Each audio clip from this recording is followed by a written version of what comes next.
Put it underneath if you don't need it. Thank you. You good?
I went to like 8 different brands of Band-Aids to see which one would soak up my makeup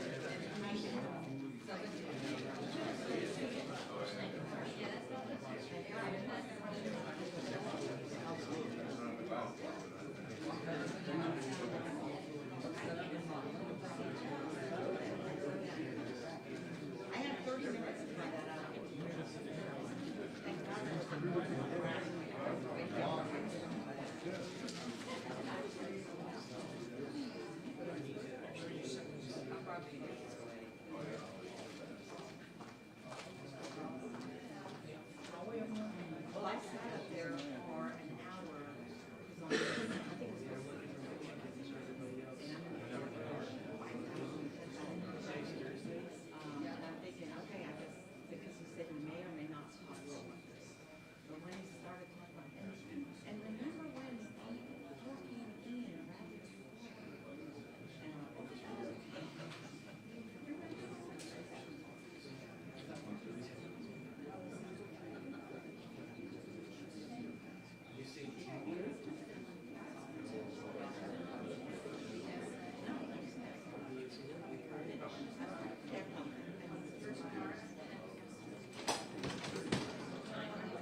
Morning.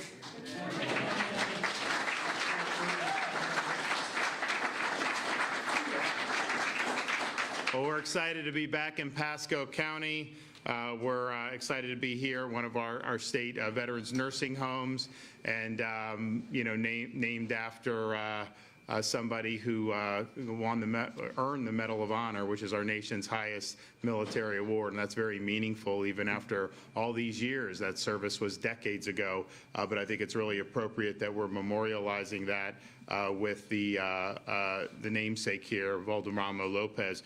We're here with Hammer Hartzell, who's our Executive Director of the Florida Department of Veterans Affairs, and then Jenny Steniford, and you're going to hear about their story, her family's story, because one of the bills we're signing really addresses an issue that is really good that we're addressing in the state of Florida. Look, as a veteran, I will tell you that I'm proud of what Florida does for veterans. We're the most veteran-friendly state in all of these United States. Now,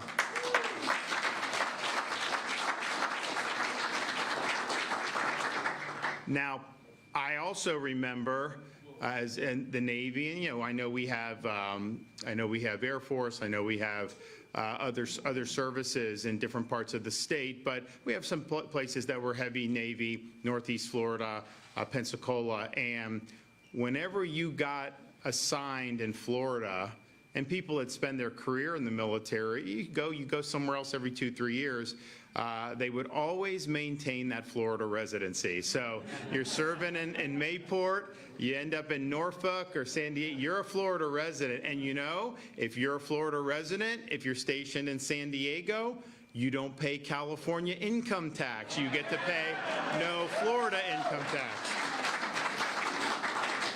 So we have that advantage, and so, but what happens is okay, do we got, all right. Someone leaning up against something, I don't know. But what happens is that's a good enticement. And so people have been Florida residents and then they retire, and not even people that retire. I mean, sometimes people serve 4 or 5 years and then leave the service. But for those who serve their 20 and retire, they are fortunate to be able to choose, okay, where do I want to go? A lot of them come back to Florida. And we view that as a very positive thing for our state and our communities. And we've done things like streamline veterans being able to become teachers and all kinds of stuff to be able to harness this. And so we're proud of what we've been able to do. One of the things I noticed when I was in the military, and I'm getting out of active duty, and look, I didn't need anything, I was fine, but they give you like exit stuff, and it's supposed to be materials to help you. It's just bureaucracy. You don't know. It's just numbing. And I'm like, man, that's not really what we want to do. So we've worked really hard to help facilitate this. One of the bills we talk about today is going to be able to do. But if you look at what we've done just since I've been governor, we want to make it so that this is a good place to be a veteran, good place to be a spouse of an active duty military members. And I think those who've been in that know that the spouse is serving too, because you have the service member maybe gets deployed. Oftentimes they have kids, and this does require sacrifice and service. So we understand that for sure, and we've got a lot of different things that we've done to be able to do. We have done things with the Department of Education to help veterans that I don't think any other state has done. So we have a military veteran certification pathway that I mentioned about teachers. So we believe military veterans have a lot to offer to young people, and we've created an ability for them to get a 5-year temporary teaching certificate as they work towards their 4-year degree. And the thing about this with teaching, and it's not just with military, we've done apprenticeship programs for all would-be teachers. You actually learn more by watching somebody do it and doing it yourself than you do sitting in some of these schools, especially the schools of education, which a lot of that is indoctrination at this point. So we believe that you learn by doing, and certainly with the military, to be able to harness that experience is something good. When we did this pathway a couple years ago, there was some teacher union flunky in some part of Florida that said, oh, well, what does a veteran have to offer serving in Afghanistan? Who cares? Like, that's what they were saying. And I'm like, that just shows you the mindset that you have some folks. And oh, by the way, in Florida, we beat those school unions on COVID. They wanted the schools shut. We had them open. We beat them on school choice. You now have universal school choice in Florida. The money follows the student, and the parents make that decision. We did a lot of choice for military back before we had universal, and they had probably the best deal in the country for active duty military. And then we now have no automatic deduction of school union dues. So you don't have to have the dues taken out. No automatic. If you want to write a check and give it, they're going to do political advocacy with that if that's what you want, but why not have more in your paycheck? So we've done that. And as we're doing that, we're also delivering the largest increases in teacher salaries that we've ever done in the entire history of Florida.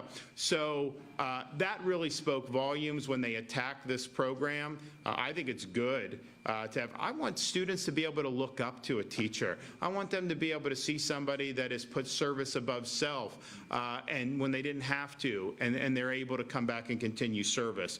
We also, we have a bonus program that goes with that. Heroes in the Classroom, recruitment bonus of $4,000 to veterans who enter the teaching field, and additional $1,000 bonus who teach in high demand areas. And the thing about it is, we've got veterans that have very significant technical expertise in sciences and things like that, and they apply that in a military context. Some of them are doing bomb squads, some of them are doing other stuff, but this is something that I think is met. Good. And then we have the credit or clock hour for military experience equivalency list. So we're guaranteeing service members and veterans college credit for any military courses or training they have already completed. So there's a lot of good training, academic training. Some people go to the Naval War College. Some people go to this. Any type of training you can then apply for college credit as you work towards your degrees. And getting a degree from Florida's universities, we have the top-rated public university system in America 6 years in a row. And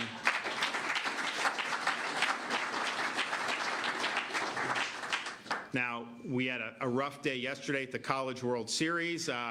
Both Florida State and Florida, they had great runs, but they got eliminated, and so they basically made it to the Final Four of college baseball. But the finals is going to be Tennessee and Texas A&M. But they had a good run, and we're proud of it. But I mean, academically, we've done very well. And I'm always reminding people that we have not raised tuition since I've been governor. So in-state tuition averages $6,300 for our state universities. Where can you get that? I mean, heck, we give more for our scholarships for K-12. It costs the tuitions more in most K-12 schools. So we've held the line on that. But one thing that we do offer the word hasn't gotten out. Obviously, when we do good things, some people want to amplify it. Other people want to muzzle it, depending on their political persuasion, particularly in the media. But you can, that $6,300 for in-state tuition, you can qualify, grandparents can qualify for in-state tuition on behalf of their grandkids. So this is something where I run into people that say, hey, I'm going to Florida State, or I'm going to USF. Where are you from? Oh, I'm from Ohio. From where? I was like, oh, yeah, do you have extended any family in Florida? Oh, my grandparents. I was like, well, why aren't you getting in-state tuition? Oh, really? Yes, you get it. So we're able to do that, but that's something that you really can utilize, and it saves the families a lot of money. So I had a mom come in to my office who I knew from other things, and she's bringing her daughter to Florida State and was talking about, she was a New York resident, was talking about they're going to go visit their the grandmother in, I think it was the Villages or something like that. And I was like, oh, well, you're getting in-state tuition? Like, no. I'm like, yes, you can get it. So we made it happen very quickly. So that's something that's really, really good, and that's regardless of veteran circumstances or not. Now, the First Lady, my wife, Casey, she started a program a few years ago now called Hope Florida, Pathway to Prosperity. And what she started, we started doing it on with welfare and the child welfare system, Department of Children's and Families. And the notion is if somebody goes in to get a check from a bureaucrat, and then they leave, and then they come back to get a check, if that's the relationship, you're likely not going to break out of that, or it makes it much more difficult to break out of that. And so how do you actually lift people up? And what I think she believes and I believe is government oftentimes cannot solve problems. Sometimes government creates problems. Oftentimes government creates problems.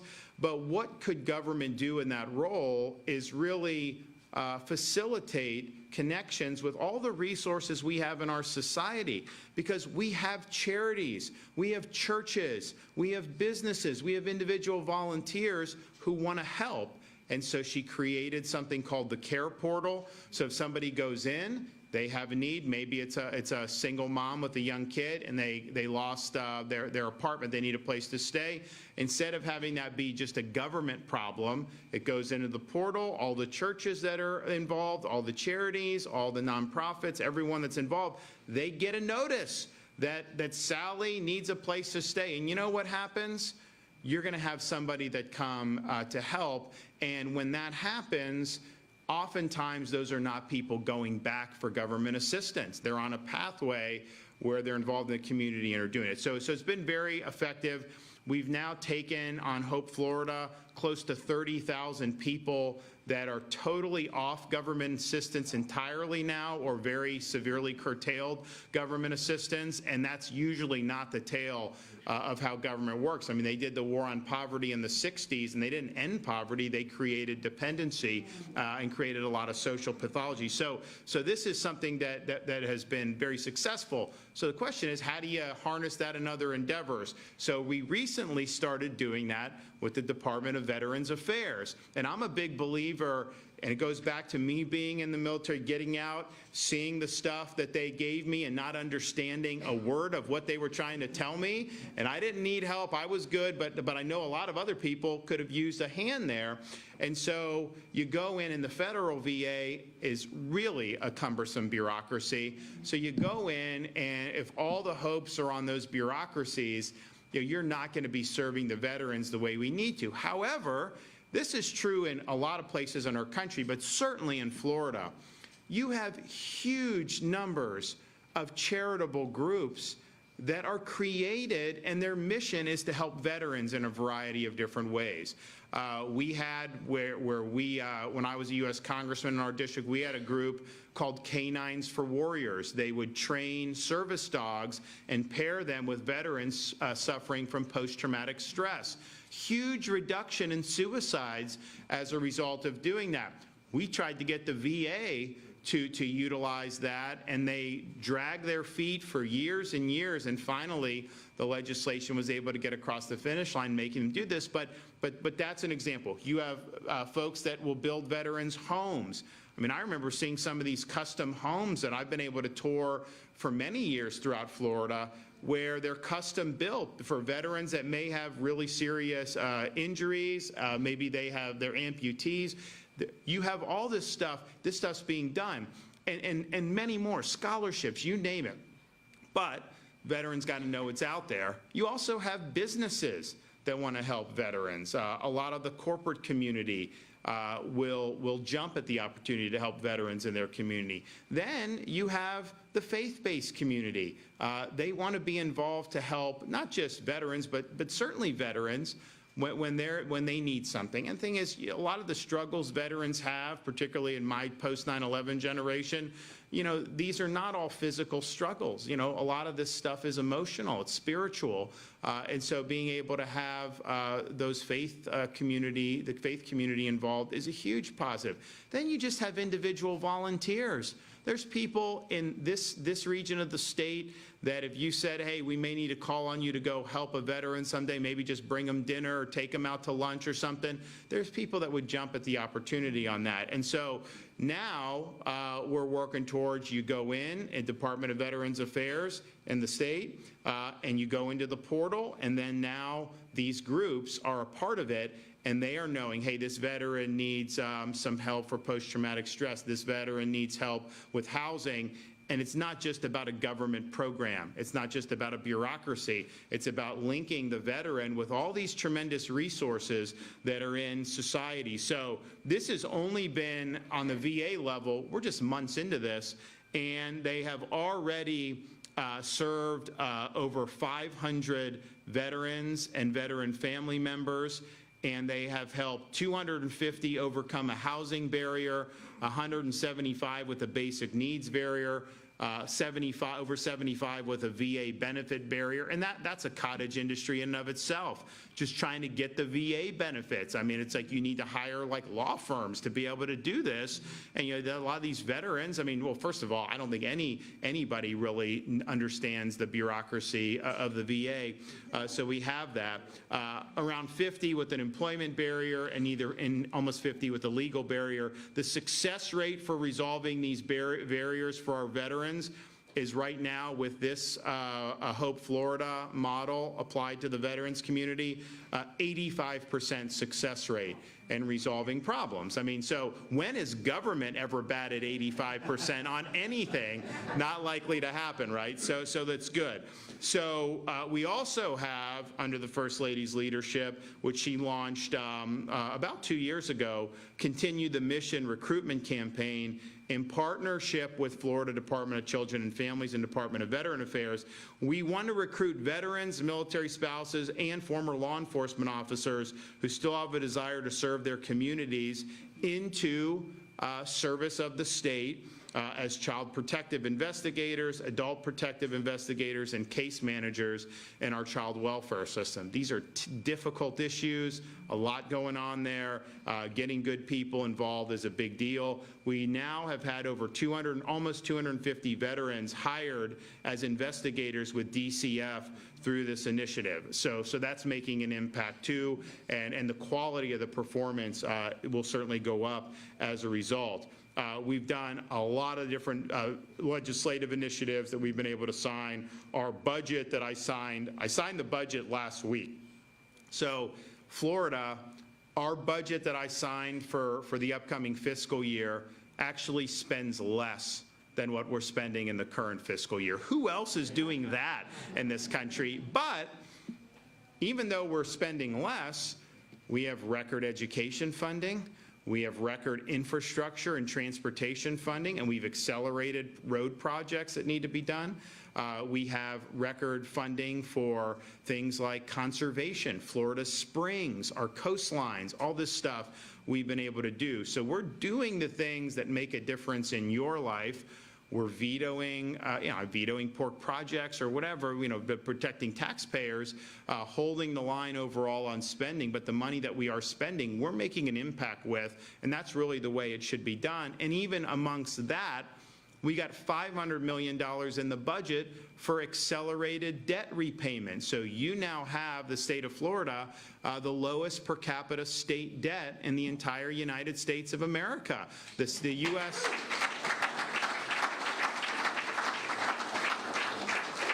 The U.S. government obviously has a $34+ trillion debt.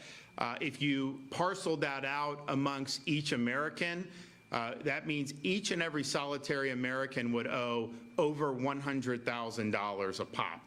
If you parceled out Florida state debt, each Floridian, and it would never come to this, but each Floridian would owe about $600. So that's a much bigger, different picture that we're dealing with. So we're happy with that, but we got $500 million to retire debt even more rapidly. So even before that goes into effect, we've retired 36% of the state's taxpayer-supported debt. That's from the entire history of Florida till the present. We've knocked out 36% of it. That $500 million will let us do even more, and that is saving tens of millions of dollars in interest payments for taxpayers on these bonds and whatnot. So it's good management, and we're proud of that. So it's a good budget, but then within that, we got over $80 million across various agencies for veterans initiatives in the state of Florida.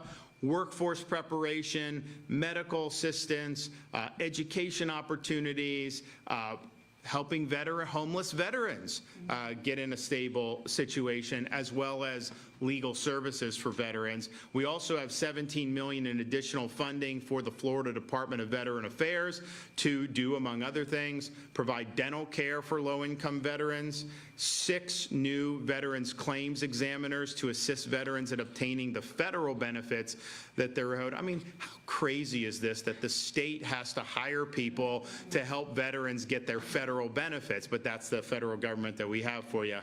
Assisting veterans in translating their military experience to meet state licensure requirements to ease the transition into civilian life. Also, money to support equipment and capital improvements at veterans' homes across the state, and to begin building a new veterans long-term care facility in Collier County upon approval of a federal grant. So that's a really significant win for the department. And I'm pleased to announce that with the addition of the Collier County State Veterans Nursing Home, Florida will have the most state veterans nursing homes in the entire United States of America. So we're doing it. Which brings us why we're here today. And we've got two really good bills. The first bill that I'm going to sign is House Bill 725, and you're going to hear a story here about why this is necessary. But what it does is it expands the eligibility for admissions to a veteran's long-term care facility to include spouses and surviving spouses of qualifying veterans. You have situations where veteran has been separated effectively from the spouse because the spouse is not eligible to be in a veteran's nursing home. We have changed that with this piece of legislation. First of all, it's just the right thing to do. When you have a surviving veteran and the spouse, we want to keep them together. But even when the veteran unfortunately passes on, we recognize that that spouse has also served, and that spouse deserves our support as well. Not really swearing an oath, but it's kind of an implicit oath that they take to do what they can to help the veteran. So we think that this is something that's appropriate. I'm not sure how many other states do this. Do you know how many? Just a very few states. So we're on the vanguard yet again on that. But this is important. There's valuable care that's provided at our veterans nursing homes. We have a bunch of services all the way down to hospice care. And we want to make sure that families are kept together, spouses are kept together. So you'll hear a little bit more about that in a second. I'm also signing HB 1329, which revises existing programs and expands benefits for folks here in Florida. And these are programs, many of which are designed to help the veteran transition to civilian life. And so we've done a lot of good work in this area. This is going to make it even better. Some of it will be marketing, some of it will be providing awareness, some will be providing outreach, but I think that once people know that they have these tools at their disposal, there's a lot that can be done at that point. Now, and what we want to do too is help veterans get to preferred markets, preferred industries, because there's a lot going on in the state of Florida, I can tell you that. I mean, I remember when Pasco County, I grew up in Pinellas County. Pasco County was considered rural. Now you've got, how many people live in Pasco County now? It's incredible. So, and you're seeing that all over. I ran into somebody that grew up in Polk County. And that was viewed as very rural. They got over 800,000 people now in Polk County. This is just what's happening to the state. So there's a lot of opportunities, and we want to make sure that we're helping the veteran realize those opportunities, training programs, what have you. Now, the bill also provides free hunting, fishing, freshwater and saltwater fishing licenses to all disabled veterans. So you take that.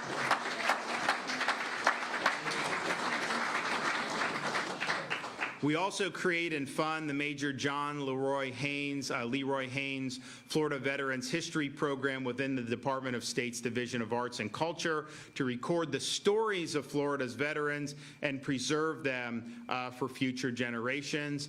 When we had the 80th anniversary of D-Day, I announced, and we don't have very many surviving members. And we identified some in Florida. Most of them were going over to Normandy to do the ceremony, which is totally appropriate. And we said, when you get back, we're going to award all surviving D-Day veterans the Florida Medal of Merit, which is our highest honor for exceptional meritorious service to either the state or country. But we said, we're not going to do like a big ceremony in Tallahassee because it's hard to get around. It's a big state. So when we're in your area, we will do. So, we had a guy, a fella down in Miami the other day.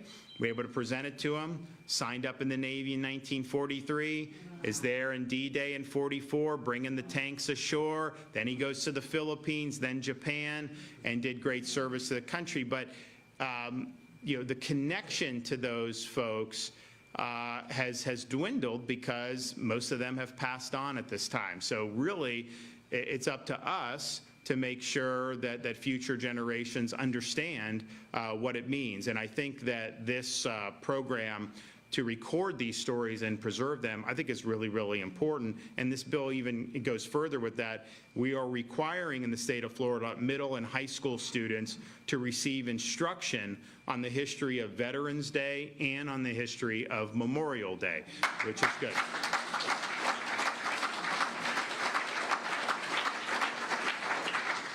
So, it's like they say the U.S. is laboratory of the states or laboratories of democracy. So if you want the schools to be teaching first graders that they can switch genders, like, California's got that covered. If you want schools teaching students, which we do, about the evils of communism, about what it means to be an American citizen, and about the history and the sacrifices that went into Memorial and Veterans Day, well, then Florida is the place for you. So I think we're doing it right, and I'm proud that we're able to do that. So these are going to be two good bills. We're going to hear from Hammer, then we're going to hear from Jenny Steniford about what this, particularly the Veterans Nursing Home component, means to them, and then we'll sign it and make it official. So come on up.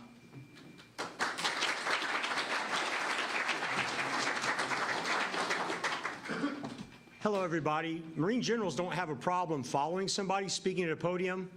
Difficult, right? A blessing. So, Governor, it's my distinct honor to be able to say on behalf of Florida's 1.4 million veterans that we sincerely appreciate your strong leadership of our great free state of Florida. Florida veterans are honored that you're our governor. We're honored because we know that you're the only currently serving governor who has deployed overseas, who made personal sacrifices in the defense of our nation in a combat theater of a war. He's the only one right there.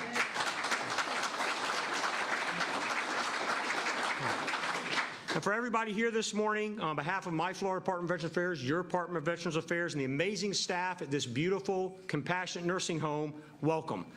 It's the Baltimore Lopez State Veteran Nursing Home, and it's really fitting, as the governor said, and it's also honorable that the governor chose this special location to sign these two veteran-related bills.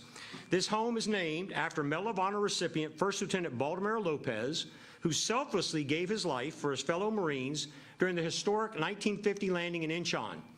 This Florida-born Marine was raised just 20 miles south of here, and for the Marines directional, it's that way. Right?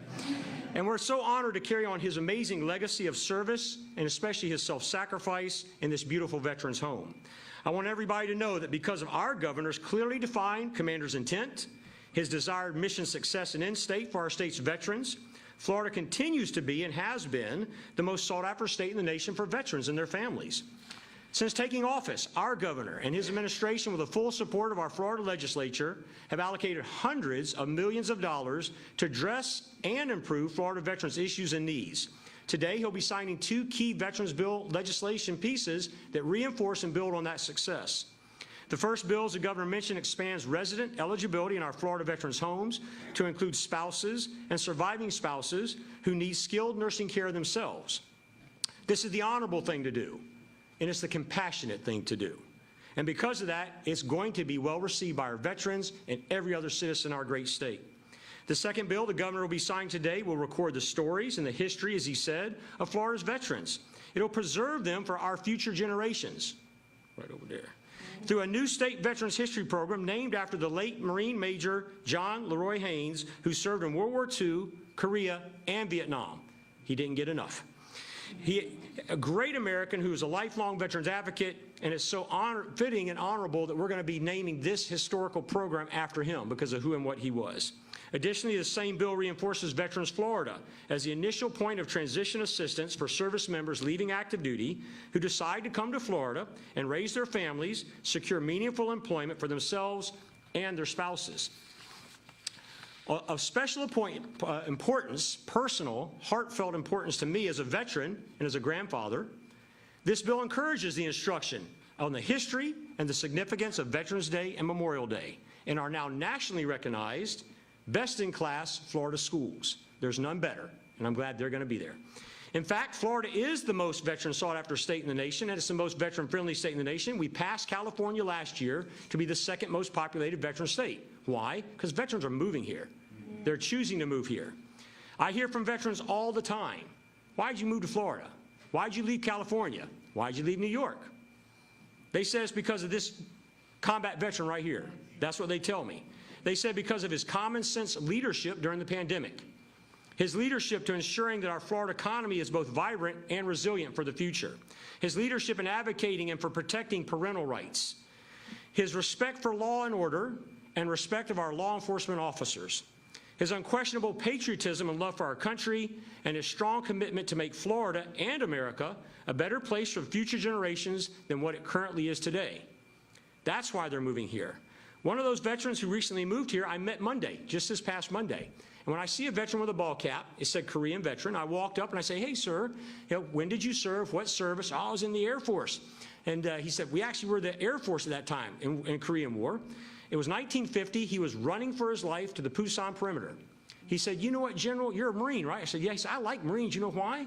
He said, because they were the ones who were turning around and shooting their weapons toward the enemy while everybody else was running. Right? I said, yeah, that's the Marines. But this gentleman, so he was looking, I was at a clinic, and I was doing a tour of people who want to help veterans' mental health. And I said, sir, how old are you? He paused, he stood up a little bit taller, he gave me a fist bump. He said, I'm 95. I said, no way. No way. Sir, you're 95? Jack Morris. He said, yeah, I'm 95. And I said, well, how long have you been in Florida? I just assumed he'd been here forever. He goes, I just moved here. I said, oh, 95? Where'd you move from? He didn't say a state. His quote was, I left Gavin Newsom. So then I said, being a Marine, idiot Marine, I said, oh, you left California. General, I said, I left Gavin Newsom. I came here for Ron DeSantis. 95 years old, okay? And he drives himself. He's brilliant. He sent me a great follow-up email, and I told him, I'm going to use you, sir. You got your permission. I want to. He said, absolutely, General. I like Marines, he said. So, and I said, well, and I talked about nursing homes. He said, well, I'm not ready for that yet. And I said, well, if and when you get there, we've got the best in class in the nation. He said, I don't need that. I just met an 85-year-old in the Villages, and we're doing good. Jack Morris. So from 95, and I said, so then I'm talking, I said, Jack, why did you move here? Honestly, he goes, because I want to finish the rest of my life in this state, not in that state. That's why he's here. One of the other veterans who recently moved here is my Marine son, sitting right there with my grandsons. Last year, he moved to Florida with his family, and I want to thank both you, sir, and the First Lady for your instrumental leadership in bringing our two amazing grandsons to the state of Florida. Thank you, sir. Governor, thank you again for your strong, focused leadership of our state, for your personal understanding and commitment to support our veterans and their families. Governor, sir, Semper Fidelis, and hoorah. Okay.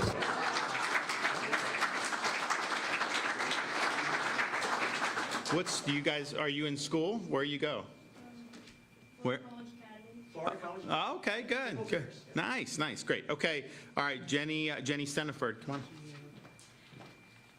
Hello, everyone. I'm Jenny Steniford, the daughter of Ken and Josephine Sizemore, and he has been here. My dad has been a resident here at this great VA facility. I first need to say, who would have thought I would speak after our great governor and this general, so I'm going to do the best I can. Over 62 years ago, my dad was serving in Vietnam, and then they assigned him to Bangkok, Thailand. And we have heard this story so many times, and it's one of my favorites. Dad was walking down the street with his GI buddy, as he says, Bob Morrison, and he looked through the window of a jewelry store and grabbed his arm and said, "Oh my gosh, that's the prettiest woman I have ever seen." That was my mom.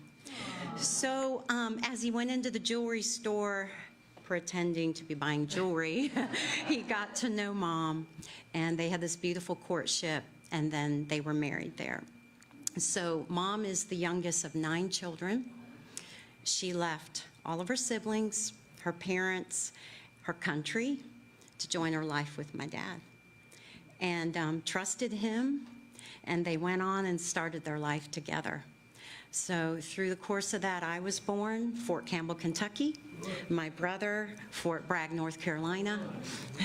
And so, you know, he took a few of my speaking notes, our great governor, because I was going to say, though Mom wasn't in the military, she did help serve the military, packing up every time Dad was restationed, getting us ready. He did a second tour in Vietnam, and she took care of us. So she was a part of the military. And then you fast forward, and aging happens, and Dad has some falls, and then he is disabled. So we are grateful for this facility, my family and I, but they've had to be separated. And after that many years of marriage, Mom and Dad were never separated except when he served our country overseas.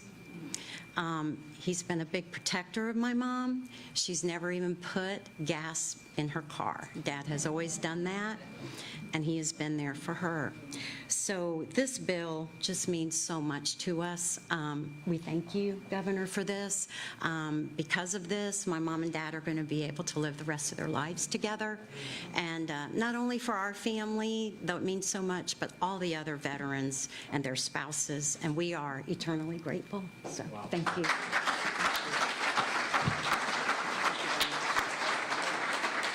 So everyone who's going to participate in the bill signing, we'll get you over here and get staged.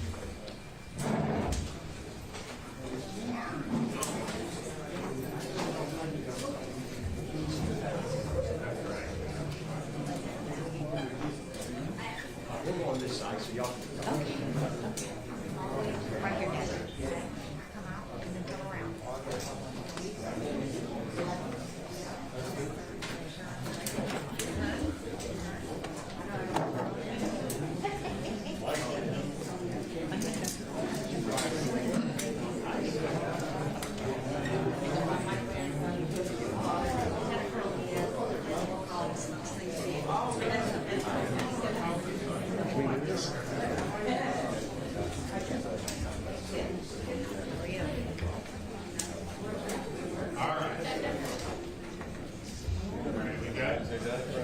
Okay, let's clear again. Okay, so this one is HB 725.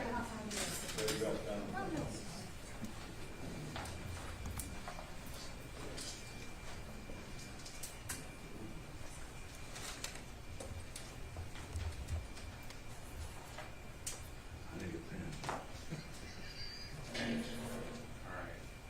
Who wants one? You want one? Who else wants one? I got you guys here. Well, they're raised by raised. They're doing this. I have a new policy.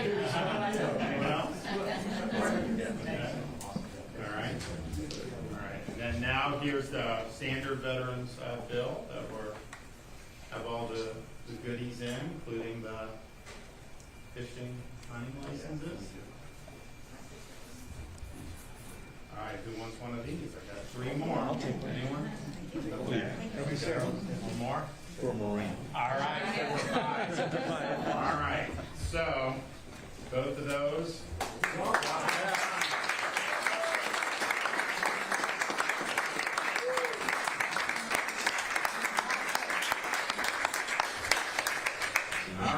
Great job. Congratulations. Yep. Congratulations. Thank you. Yes, of course. Okay.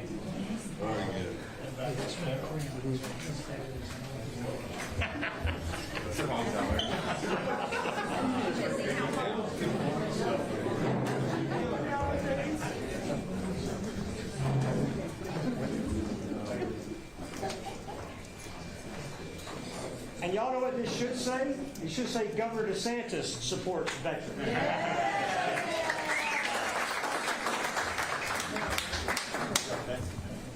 Well, we're excited. I think this is these bills will make a difference, and we're going to continue to lead the way on veterans issues. And I think with some of the stuff that we've done with the portal and the First Lady's initiative, I mean, that's just in the infancy. I think you're going to see that explode. We have, like I said, throughout our country, we've got a lot of people who want to help veterans, but in the state of Florida, I mean, you know, up and down the state, we've got great folks in the community who put their money where their mouth is, either through charitable groups that they have formed, businesses, you name it. I think the potential is really unlimited with what we can do by linking the veteran with all that's out there. So I'm really excited about what we're going to be able to accomplish in the years ahead. And with that, I'm happy to take a couple questions. Governor, you talked about reducing the state's debt in a post on X that you just, before you got here. You also talked about it here. However, with some homeowners getting ready to pay more for items like TICO and Duke and Citizens Property Insurance, how does reducing the state debt directly impact them today, who are some people who are going to be paying more to live right here in the state of Florida? Well, one, I mean, doing fiscal mismanagement is not going to help anyone pay their electric bill. I mean, like, that's just, it's not the right thing to do.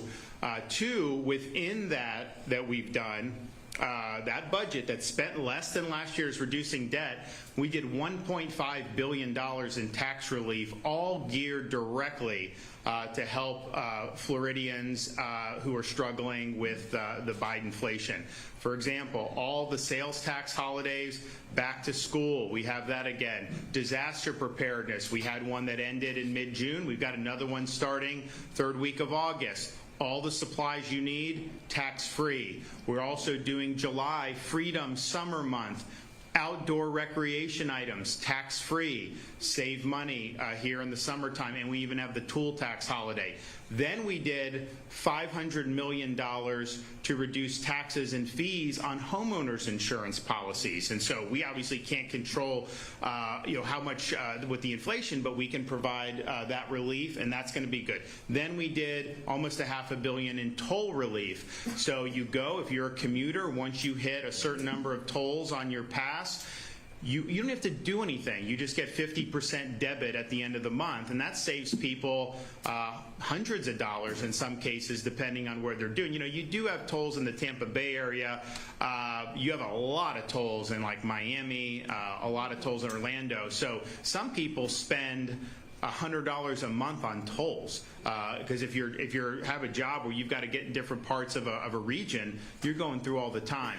So that's something that's very, very meaningful. And then I think the last year's tax bill was $2.5 billion. Now some of that we don't count it towards this, but some of it is still there. These were permanent tax cuts. For example, in Florida, all baby items are tax-free. Diapers, wipes, strollers, cribs, you name it, anything you need to raise a baby is now tax-free. So we have taken action, particularly over the last few years, to provide relief for consumers and Floridians. Given what's going on in Washington, there doesn't seem to be an end in sight. I think they're going to run a $2 trillion deficit this year, and their deficit on a monthly basis is like $150 billion, $160 billion. Just to put that in perspective, that's the monthly federal deficit. Our entire state budget is $116.5 billion. So what they're doing has had big costs. So I think that the debt repayment is something that is part and parcel of having a state that is in good financial shape. We have a AAA credit rating, higher rated than the federal government, and then doing the things that we need that will make a difference for people. The stuff we're doing with tax relief, that makes a difference. What we're doing to increase teacher salaries makes a difference. What we do when we do law enforcement recruiting bonuses of $5,000, that's in the budget again this year. That really makes a difference. What we're doing for conservation and making sure our springs have clean water and our beaches, all that contributes to the economy and our way of life. So these things all go together. But I think if you're doing things and you're not in a sound fiscal posture, the reality is the wheels will come off. And in Florida, we are the best managed state fiscally of all 50 states. And I don't even think it's close if you look at the numbers. Governor, you hear stories about the ones we just heard about how your bill will bring spouses back together. Are you able to quantify how many families are actually going to be impacted by this? I don't know that we can directly. I mean, I know we think that there's definitely a demand for this. A lot of it depends, of course, on who's going to be entering the system over the next few years. But the notion that we would want to have a barrier in this situation, that's just not right. And yeah, I mean, so it's going to, I mean, it's a relatively small number, but we don't want to have a barrier. I think this is a good example of doing the right thing for the right reasons. I think the veterans will appreciate it, the spouse will appreciate it. And look, I've said for years that spouses serve and need to be appreciated. I mean, even apart from this, I remember when I was in Iraq, we had people there with the Army who were there 15 months. So they literally, there was a deployment, because this was when they surged forces in Al Anbar province. They get there in early November, I think it was like 2006, miss Thanksgiving, miss Christmas, miss probably all the birthdays and everything. They did get, I think, a week where they could go back at some point during that. Miss Thanksgiving again, miss Christmas again, miss the other holidays again. And it's like, that takes a toll. That's something that's really, really difficult. And not take anything away from previous generations, but we don't have a draft. So you're talking about a relatively small number of people that would do 15 months, and then they come home, then they deploy again and again, and that is really difficult. And of course, I mean, that creates strain to where families break up over that. That was not uncommon in the military. It's a tough thing. So, when those spouses are there holding down the fort, that is a huge thing. It helps our warfighters to have the peace of mind to know that their family's doing well. And if they don't have that peace of mind, they're not going to perform as well in battle and in combat. So I've long believed this. I think it's just really, really important. And we're one of only a few states that are doing this, but it's the right thing to do. And I think it's keeping in character with the state of Florida being the most veteran-friendly state in these United States. Thanks, everybody. God bless.